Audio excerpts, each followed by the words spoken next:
So I actually drank raw milk for over half of my life. And I've drank pasteurized milk in my adult life. So I feel like I have done both a fair amount of years in my life. And I now choose to drink pasteurized milk. Think that I think both sides, the raw milk and the pasteurized milk debate, gets very heated very quickly. I think there are pros and cons to both.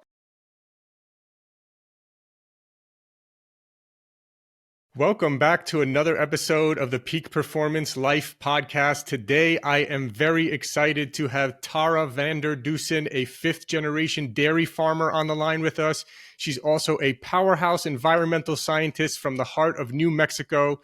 She has a career devoted to agricultural sustainability. She shared her expertise at South by Southwest, the United Nations, and other world stages. As the quick-witted, energetic co-host of Discover Ag, that's her podcast, she brings fresh insights that demystify food production, drawing her listeners into a deeper connection with the food on their plates. Tara, thank you so much for joining us here today. Yeah, thank you for having me. I'm excited to chat with you today.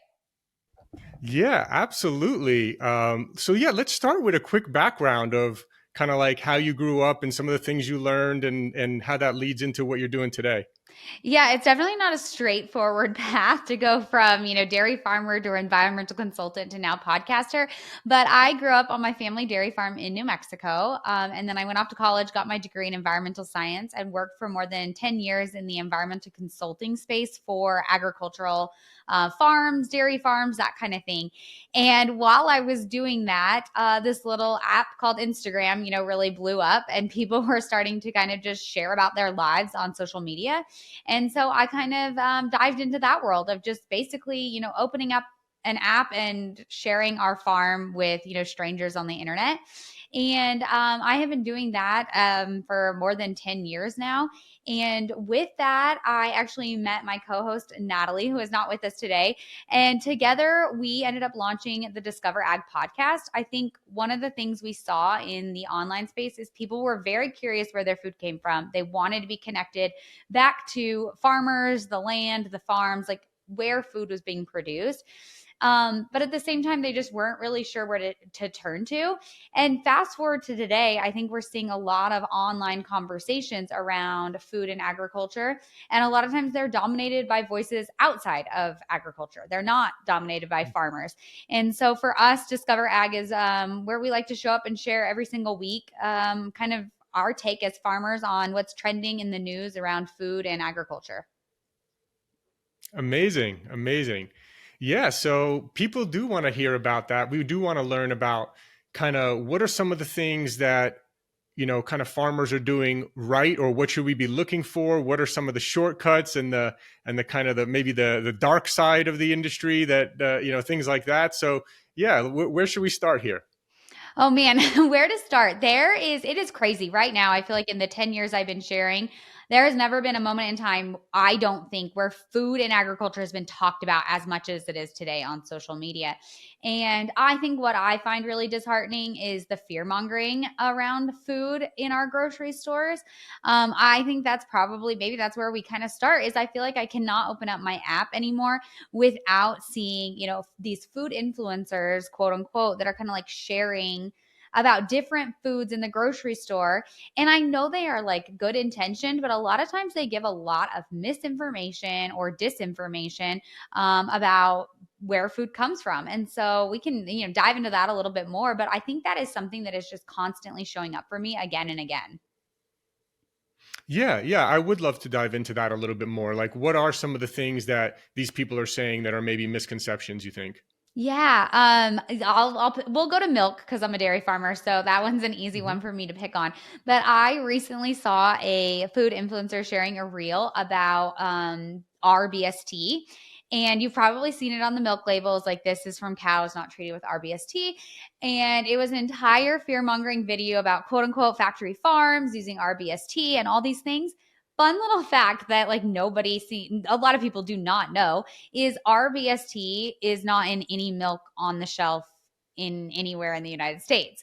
And I know that the label on there obviously is, I don't know, I don't want to say it's misleading. It's there because consumers look for it. But at the same time, to have someone creating content like fear mongering people around something that isn't even in our food system currently, that, that can be really frustrating. And so it's kind of things like that we try to like break down and talk about. Nice, nice. Yeah. There are things now we do know though, obviously, people know about farm to table and trying to kind of eat local and go to local farms and things like that. And we know about the importance of real whole foods.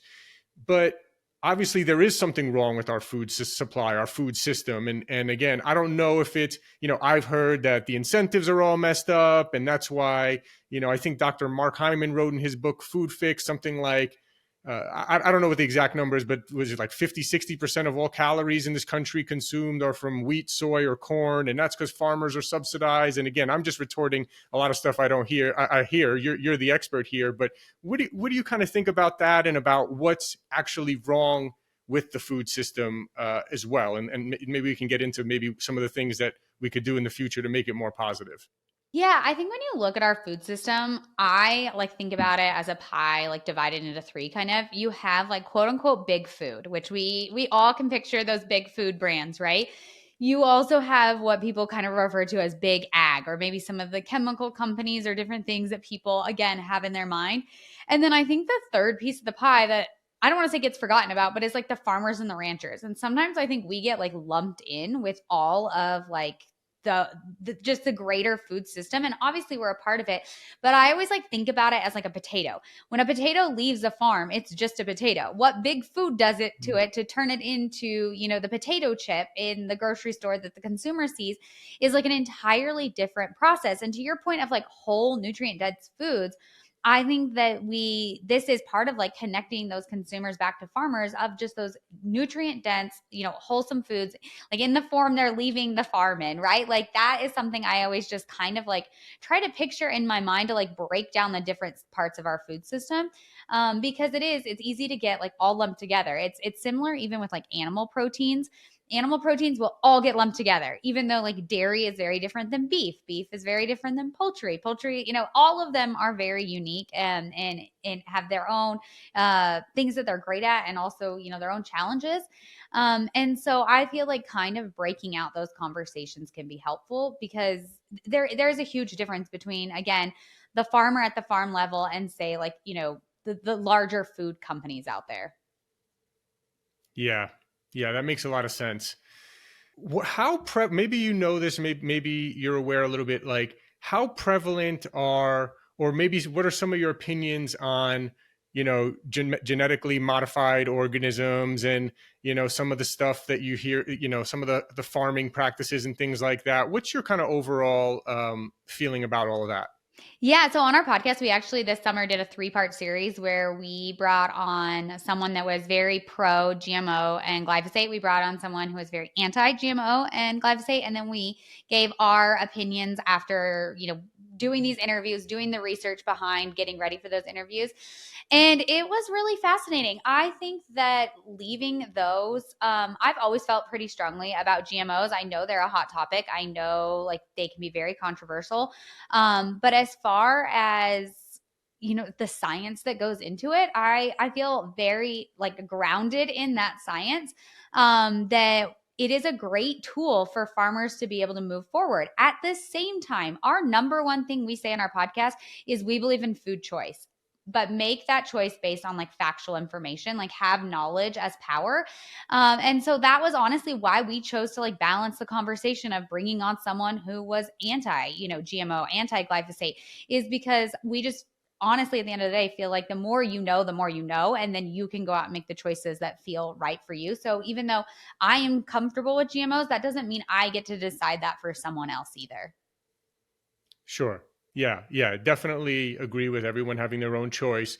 But like yeah, give me the summary of that podcast. So you had one person, what were some of the strongest arguments that you felt for pro GMO, pro glyphosate?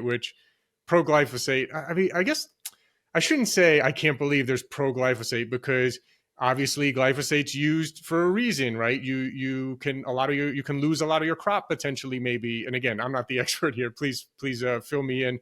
But So yeah, what are some of the best arguments pro GMO and pro glyphosate, and what are some of the best arguments that you heard against it? Yeah, so I'll start with GMOs. Probably the pro GMOs is at this point, we have decades and decades of research showing what GMOs do in our diets, a part of our food system. I also think a part of the pro GMO conversation is, there's, just a couple handfuls, less than like 10 crops that are actually GMOs that are on the market. And most of them are actually cattle feed. So the majority of GMOs are in the cattle feed space, not for direct like human consumption. And I think that's a huge misconception. When you see, the butterfly logo on everything at the grocery store, I think it gives like consumers this idea that everything is genetically modified or genetically engineered. And that's just not the case. But looking at like the decades of, I guess, proof at this point for the pro GMO side, and overwhelming consensus, bodies across the world supporting it, I think we would have seen more things come out by now that were stronger stances, in the anti-GMO category, I guess. And then for the glyphosate, I'll give kind of both sides at the same time, because I went into it, I don't know, I guess a little bit more hesitant about glyphosate than I was about GMOs. And so that was one of the conversations that I like asked a lot of questions on, was the glyphosate.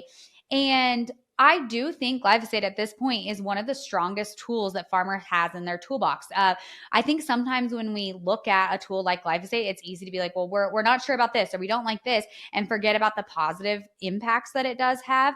I mean, there's a lot of cases where using glyphosate can also mean reducing tillage, which is something that's really important. We want to see minimal tillage, no tillage. That's good for the soils, good for the environment.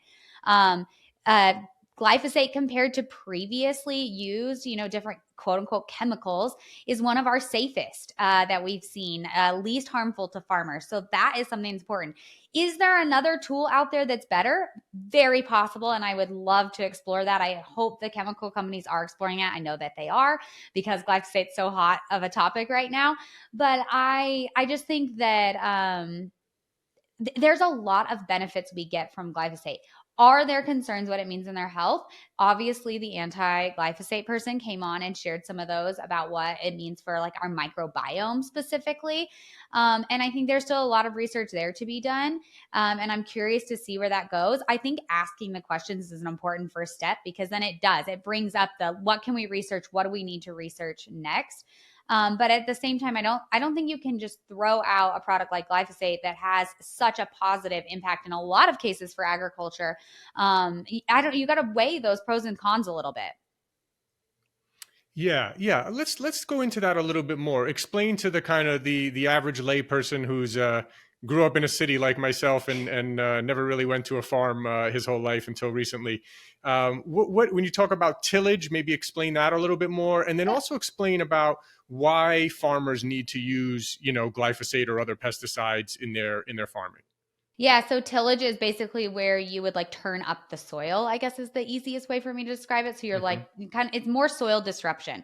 And the more we're learning about, regenerative practices and the conservation for our soil, the more we're realizing soil staying intact, keeping what we call a cover crop on it. So there's something always on the soil instead of like bare soil, can be really great. And so sometimes, in order to do that, we need to use different tools to still be able to control, pests, weeds, all of those other things that we see.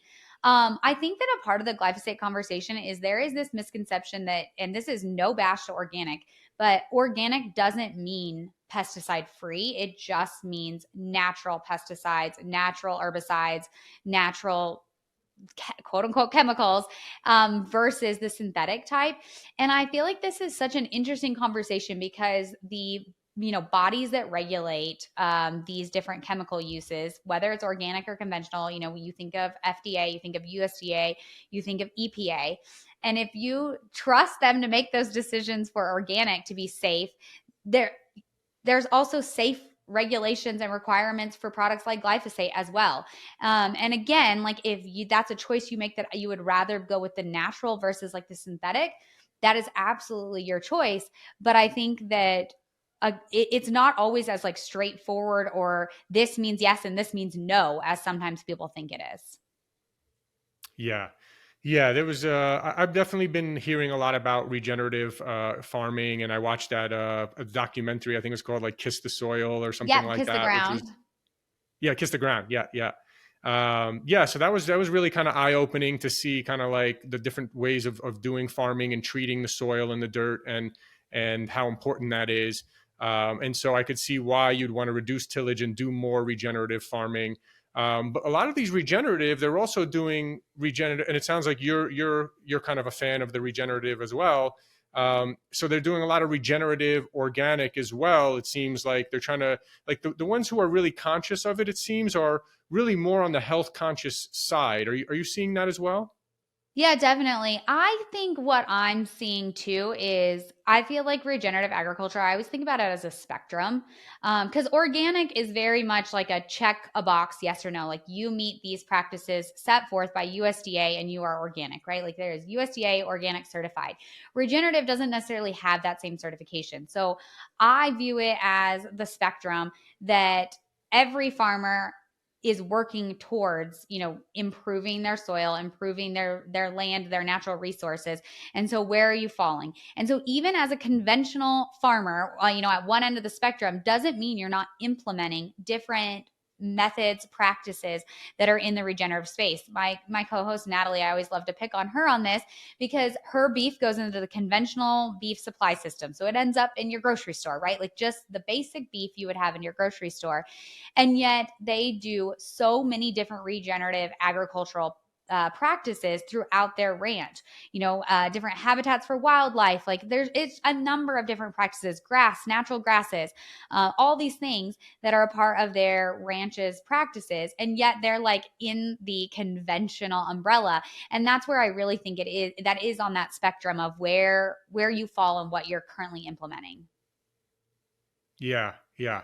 What about like, alternatives? Like I've heard of, and again, this may be plants, not specifically for farming, but people using neem oil or what's the other one, peppermint oil or things like that. Why would farmers use Roundup or glyphosate versus one of those more natural ones? Is it just cost? Is it effectiveness?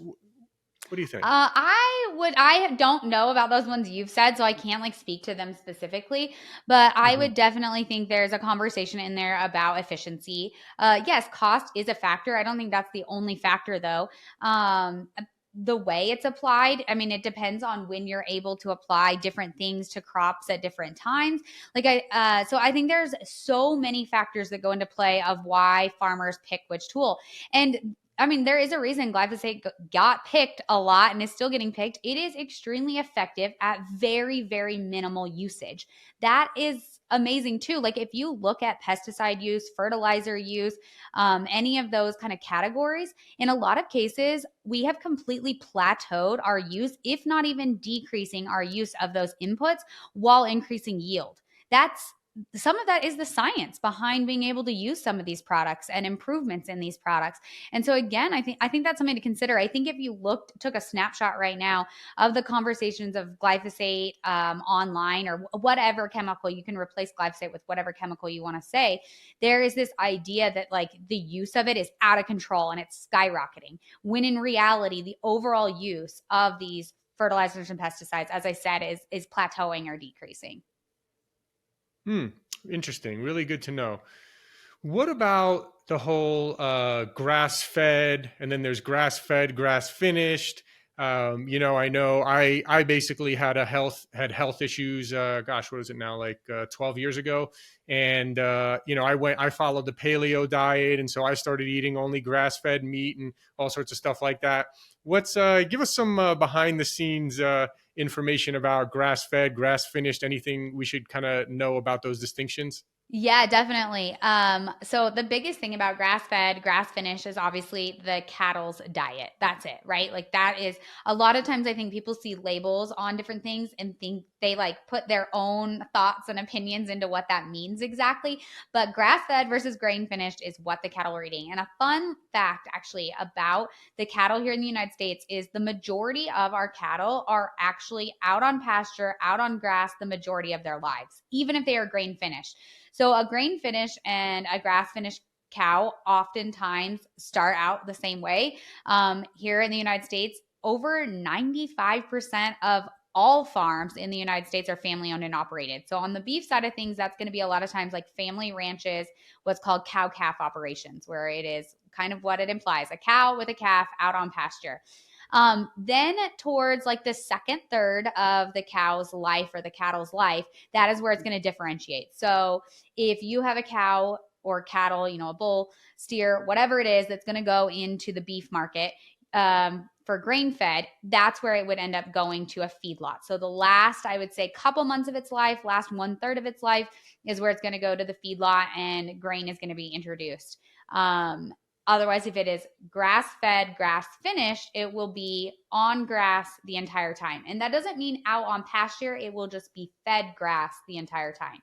The grain fed animal also still gets grass. I think that is an important thing to note, that it is just also receiving grain. So there was actually a study out of Oklahoma State University, I think it was, that they looked at a grain finished cow's diet, and 8% of the total diet was actually corn, just 8%. The rest was grass and other ingredients.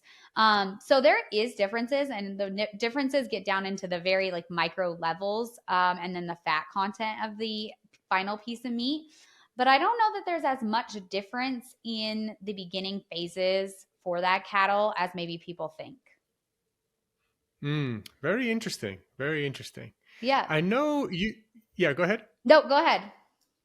I was just going to say, I know you talk a lot about, shopping secrets, what food labels don't tell you, the kind of the hidden truths behind grocery store labels, and how to make smarter, more informed choices there. Let's talk a little bit about that.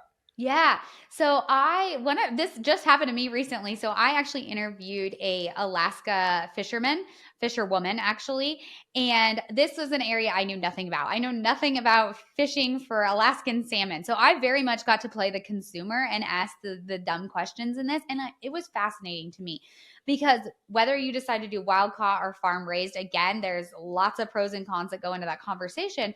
But I was like, I just don't even know what to look for on the grocery store label. And so we did an entire interview with her. It's posted on our YouTube channel. And I got to Costco and was presented with two different salmons. And I felt so much more confident in my buying purchases after like listening and talking with the fisherwoman about what the different words meant. So for example, she was like, if you see sockeye wild caught Alaskan salmon, it is, wild caught. It is by small permit holders, like all of these things that she listed off. And on the flip side, she was like, there is no wild caught Alaskan salmons, or sorry, wild caught Atlantic salmon. And so I saw the salmon sitting next to it was Atlantic salmon. It didn't say wild, it didn't say farm raised, it didn't say anything about Atlantic. But I was like, wow, now I know. Like now I know, and I can make the decision like which one I want to support, whichever one that may be. Obviously, cost comes into play a lot of times in these conversations as well. But I felt so much more empowered. And I think that's the thing about labels is it's so hard. I think they started out with really good intentions. Like you think about the egg carton that has like 7,000 labels, it feels like on it. And you're just like, what does each of these mean? And just trying to like break it down and give people information. We brought on a pasture raised poultry farmer to break down egg labels for us, because it can be very overwhelming and you think they mean one thing when they don't. Mm-hmm. Mm-hmm. Yeah. What about some other types of labels, maybe other than fish, like more, more like conventional stuff, maybe packaged goods or other kind of things? What other kind of labels are people maybe being not realizing certain things about? Yeah, I mean, USDA organic, I think people probably know the best. That one is like a certification, as I said, that you have to have approval. There was a survey, I don't remember who did it, maybe American Farm Bureau, about labels that consumers look for, and one of them was natural, like 100% natural. That is a not regulated label. Like it doesn't mean anything. And so I think sometimes there's labels that have those kind of words like natural or different things that it gives an emotion of feel good, but it doesn't actually have any like heart or substance to it. So looking at the price points and different things that we all have to look at right now at the grocery store, it's like, well, don't pay more for a label that doesn't mean anything or doesn't have backing, that it doesn't have any substance to it. Yeah. Yeah, that makes a lot of sense for sure. A lot of the stuff natural, like yeah, it's just a word thrown around so often. I mean, Cheerios had heart healthy on it for how many years, right? It's like, no, this isn't heart healthy. But they can find a way to put that on the label. So yeah, being really aware of that. I mean, you personally, when you're making your buying decisions, or like the food that you're generally eating, and again, this obviously we do want to be aware of not everyone. People have different budgets, right? So some people might be on a lower budget; they may have different options.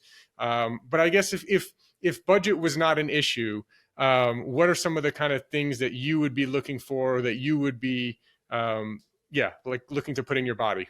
Yeah, so I'll start with milk. Again, I'm a dairy farmer. No matter what my budget was, I would pick the cheapest milk on the shelf every single time. Milk is a fascinating product. It's actually an extremely local product. It usually takes less than 48 hours to go from farm to the grocery store shelf for a dairy product like milk. And it usually takes less than 100 miles. Like it's from a 100-mile radius. So in 2 days and a pretty local farm. Obviously, thinking about fluid milk, transporting it across the country doesn't really make sense. So it stays very local. And I feel really confident in our milk standards, whether it is conventional, organic, like what exactly goes into producing that milk. So I always tell people that's an easy one for me. On the flip side, I choose like a high protein Fairlife option for a meal replacer for breakfast every morning. So that one is a splurge for me. I splurge, but I do it because I want the higher protein count, not necessarily like it's only for the higher protein count. That's what I'm hoping for. So I guess that kind of goes to some of the choices that again you're making as like what suits like your body, your budget, and what you're looking for. I also for beef, actually a lot of times I buy Costco. I buy the huge cuts of meat and then I go home and slice them into the individual steaks. Saves me a little money and I can get like premium quality beef, the highest grade at a little bit more of an affordable price, which is always nice. I mean, listen, if price was not an option, I'd probably have filet for every meal, but there is some price consideration in there. Yeah, yeah, for sure. What about for people even living in like an inner city? Someone's living in New York City or something like that. Like, is it still kind of the same? The milk is still kind of within 48 hours, typically coming there from a farm. And any other kind of tips for people kind of living in a city that maybe don't have access to local farms where they can just buy things in bulk or buy things fresh? Yeah. I feel like right now on the internet there is this like idea going around that like our food is not coming from like American farms. Like that is like a big I even think I've fallen victim to that. And what I mean by that is I just think we see videos where it's like, don't buy XYZ at the grocery store because of XYZ. And so every time I interview a farmer, one of the questions I always ask them is where does your food that you produce end up? Tell me where it ends up. Like people want to buy directly from the farmers.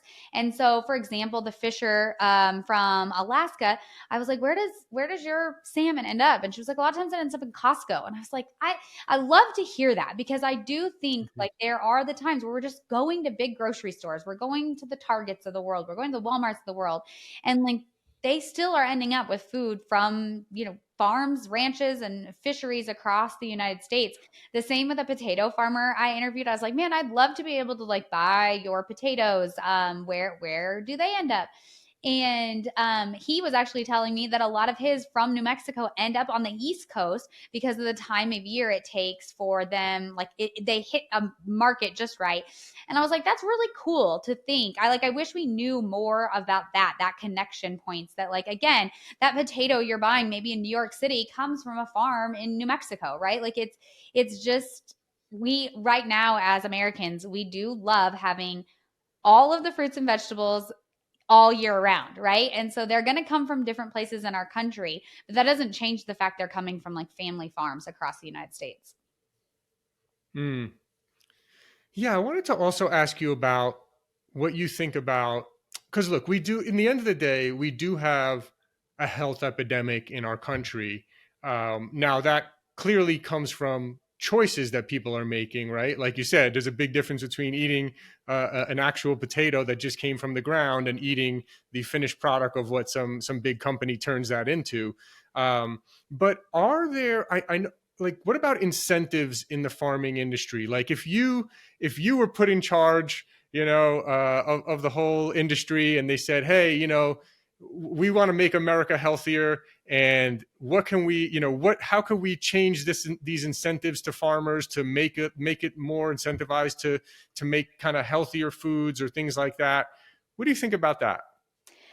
Man, I mean, I feel like the reason this is the conversation it is because it is a big topic. And I don't think it's like easy and straightforward to answer. In like a perfect world, I think the easiest way to make America healthy again is like whole food, nutrient dense foods, right? Food straight from the farm. Even if that farm is, if you're in New York and it's coming from New Mexico, it's those whole foods.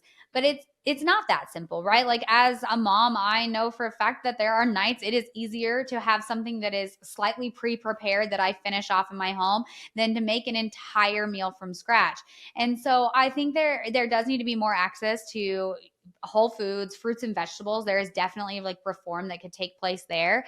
But then you have to consider the flip side of people being able to have the time to cook the food, have the understanding to know recipes. I think that's something we've kind of lost in our country a little bit is the art of cooking, simple cooking, not even complicated cooking, just simple cooking.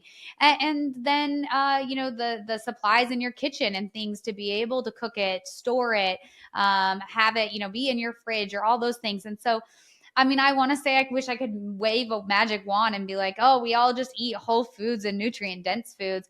But I think there is other complications. So while I do think we could incentivize farmers, I know there's a lot of conversation about, giving more incentives, like say from the SNAP program, you get double the points in some states for going to farmers markets or for buying fruits and vegetables. I think those are great tools and I would love to see more of that. I just think there is a lot more beyond just that we have to do. And so I think that it's probably like on it, I don't think it's just on the farming side. I don't think it's just on the processed food side. It's probably a combination of the two. And I think it's on the marketing, to be honest, a little bit. When we dove into some of the conversations around SNAP, I like pulled up our local, you know, Walmart's page for what was available on different programs. And yeah, I don't love to see this packaged food being the number one option. Like, could we talk about that like maybe the food companies can't market to that page in the way and pay for those premium listings or something? Like, there's probably reform that could take place across the board. Should we see fruits and vegetables up there first? Yeah, wouldn't we all love to see that? Maybe all of us, maybe not big food, but there's so many big conversations and then little conversations that have to come out from that. Yeah, the incentives are really a big thing. I mean, yeah, it's really a shame. We're subsidizing people, and I think soda is like the number one most purchased item or, on food stamps, which hopefully won't be the case anymore. Hopefully that will change soon. But yeah, I agree. Kind of changing the incentives around, giving people extra points or whatever the case may be. I think those are great ideas. But yeah, ultimately, in the end of the day, comes down to the person's choice. I guess with foods, with SNAP, yeah, right. We can kind of lead them in a certain way or make certain options more favorable or not available in the case of soda or whatever. But in the end of the day, it ultimately comes down to the person and the choices that they're making. So yeah, it's a tough one, but I think Yeah. it all comes down to incentives. Yeah, and I think, yeah, I personally am more about incentives than say regulations. I just think regulations are a slippery slope when you're regulating what people can and cannot choose. And it's not all bad. Like if Yeah. you look at the list of the top 20 foods purchased through the SNAP program, milk is number two. The meat products are number three, which is great to see, whether that's beef, chicken, other things. And then from there, I mean, yeah, well, we love to, again, fruits and vegetables, love to see them higher on the list. Some of them, are baked breads. Like there's going to be lots of other things. So I do think that like it's not, I don't want to say it's just not all bad. There are also great options on there. And so I think those incentive programs are a really smart idea. Yeah, absolutely. Um, with milk, You hear people, some people who are like, yeah, I go straight to the farmer and I get like the raw milk versus the pasteurized stuff that you get in the supermarket or something like that. What's your take on that kind of difference between the milk, since that's your kind of area of expertise? Yeah, raw milk. I never thought I would talk about raw milk as much as I do now. It is a very hot topic. Everyone is talking about it. It's very much in the news actually this week while we're recording. So I actually drank raw milk for over half of my life. And I've drank pasteurized milk in my adult life. So I feel like I have done both a fair amount of years in my life. And I now choose to drink pasteurized milk. I think that I think both sides, the raw milk and the pasteurized milk debate, gets very heated very quickly. I think there are pros and cons to both. Personally, I think that raw milk does have risk with it that people do not fully always understand. And it's not necessarily the milk. A lot of times it can be a contaminated container. There's lots of different things that can be a piece of that. There's actually right now, I think, a lawsuit going on about raw milk in Florida, and the woman that's suing just said she was not aware of the risk. And so I have always said, drink raw milk. We all make choices every day for our families. Like I let my kids eat raw oysters. That is considered a pretty dangerous food, probably equal to raw milk. And that is something I choose to do. So I'm not necessarily against outlawing raw milk, but there are real risks, real health consequences if you do get, sick from raw milk. And I think people have to understand those risks. And the problem is I do think that when people get sick from something like raw milk, it gives all of the industry a bad name, which is really hard. It makes you fall then in the camp of being, wanting to be pasteurized. I also think that there is this demonization of pasteurization, and reality pasteurization is an incredible technology that has, been in our toolbox now for decades, a century, of making milk last longer, of making milk safer to drink. And I don't think we can discount the positive impacts of pasteurization. I will say, as someone who drank raw milk, I feel like one of the differences was I lived on the farm every day where I was getting that raw milk from. I was exposed to whatever pathogens were on, the cow manure that was in my backyard, the whatever dust was blowing on the farm, all of these different things that, because there is this idea that raw milk, is going to help with allergies. It's going to help. I mean, people will say raw milk will cure everything. And I definitely don't fall into that camp. But I do think that it is a bigger risk for someone from the city, to that isn't exposed to this farm life to then take on something like drinking raw milk. As a kid, I remember if we had friends over, my mom would buy a gallon of milk and give them pasteurized milk instead of the raw milk, just because not her place to make that decision. And they weren't exposed to the same things we were on the farm. I know this is the longest winded answer, but I kind of don't fall into either camp. I think if you're going to drink raw milk, it should be regulated. I think it should be extremely well tested. But I think pasteurization is the superior option as far as safety, shelf life, all of these different things that come with pasteurization. Yeah. Yeah, it's interesting when you think about it, right? Like, yeah, some people will be like, "Oh, I can afford whatever, and I want the raw milk, and I want this and that." But we have to think here. Like, we do have to produce this food for the masses, right? And so yeah, no, that was a very good answer. I I do love want that to you actually said go that, back. because I think Mhm. that's Yeah. something that gets lost. Is less than 1% of the population at this point is involved in agriculture. That means, I have a stat that said my grandfather had to feed like 19 people with his farm. Nowadays, the average farmer needs to feed like 165 people. And so I don't know that it's like feasible to think I'm going to get a fresh gallon of milk into every person's hand, raw milk that you get that day, you finish it that day, and then you get your next bottle tomorrow morning, right? Like it's only sitting in your refrigerator for one day. I don't think that's realistic. And that's why we implemented things like pasteurization, is so that Mhm. you can go to the store and grab that gallon of milk. It can last you the whole week through and be perfectly shelf stable in that case in your refrigerator.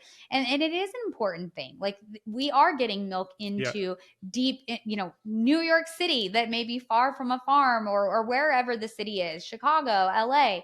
And that is something we have to consider. Again, if you want milk year round, every single day, you open up your fridge and it's there and available, pasteurization helps make that possible. Yeah. Yeah. I did want to ask you, going back to, you mentioned earlier, that you would just buy the cheapest conventional milk versus people like me who would buy the probably most expensive organic, grass-fed, grass-finished, whatever any other certification I could find slapped on it. So why would you opt for the? Do you not see much of a difference between those two? Yeah, so I think there is, again, probably similar to the grass-fed, grain-finished beef. There is definitely differences in the micronutrients. You'll see that with the omegas. You'll see, there's different of the micronutrients that are different. I personally, when looking at the nutrition profile, I am not getting those healthy omegas from milk. Like even if you are buying the grass-fed milk, it is not a good source, quote unquote, of the good omegas. And so for me, I would rather spend my money on the high quality piece of salmon and that be like my source of omegas. And then from a safety standpoint, like animal welfare, I think a lot of times people think certain things about different practices within conventional organic. And being a conventional dairy farmer, literally, we're doing this interview. My dairy farm's, just right outside.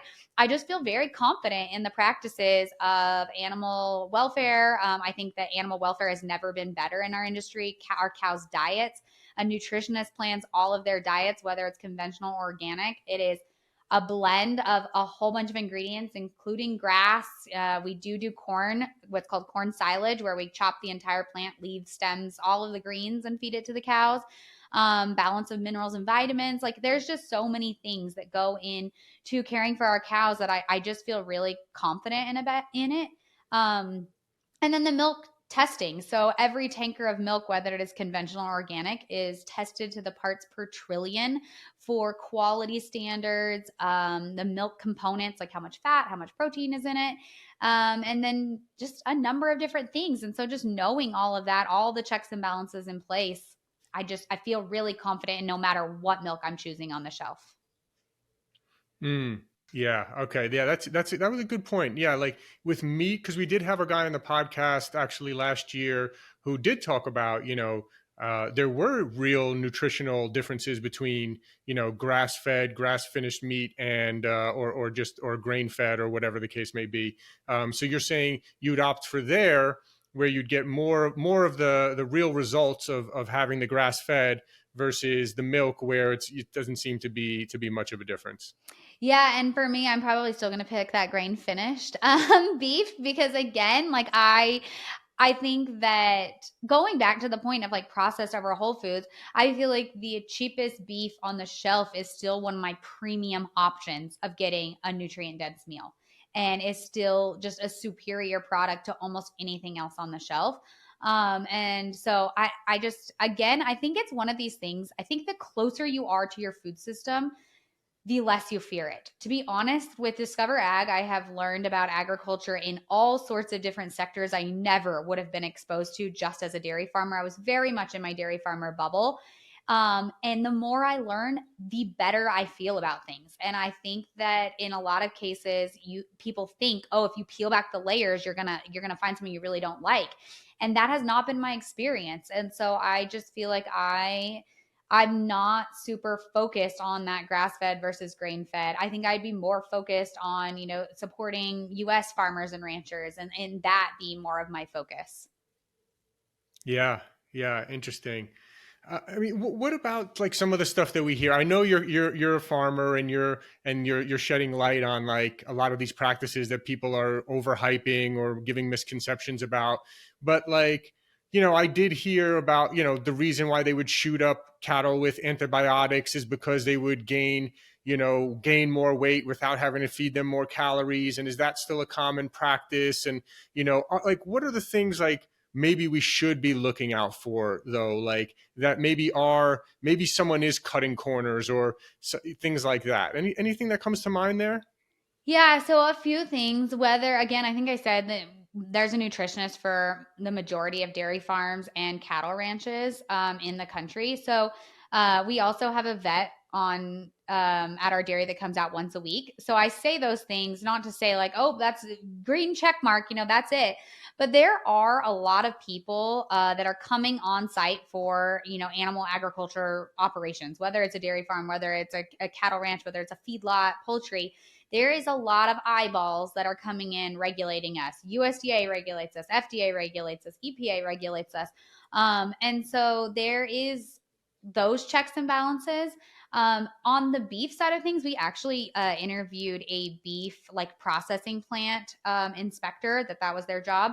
And some really interesting things is if like a cattle rancher, because I'm not saying there's not bad apples. Every industry in the entire world has some bad apples. Sure. I do think they, a lot of times in agriculture, a lot of times outshine the good actors, which really sucks. But this person was telling us they're a meat quality inspector, and if they get beef cattle from a certain ranch and they get like a ding on them, like, no, this is not okay. If they get more than one of those, in a lot of cases, the processors will stop accepting cattle from that ranch. Like they will get like essentially blackballed from being able to sell their meat. And similar with dairy, every single tanker of milk is tested for antibiotics, for example. If we came back positive, we have to dump the milk and we have to pay for it. So not only do we lose the profit on the milk for not being able to sell it, we actually get fined by our co-op for causing problems to them of that we disrupted the food supply chain. So there is massive incentives on our side to do things right. And so I say this again to not say that there's not ever anything that doesn't like bad happen, but there are a lot of eyeballs and regulations on these industries to ensure certain safety levels.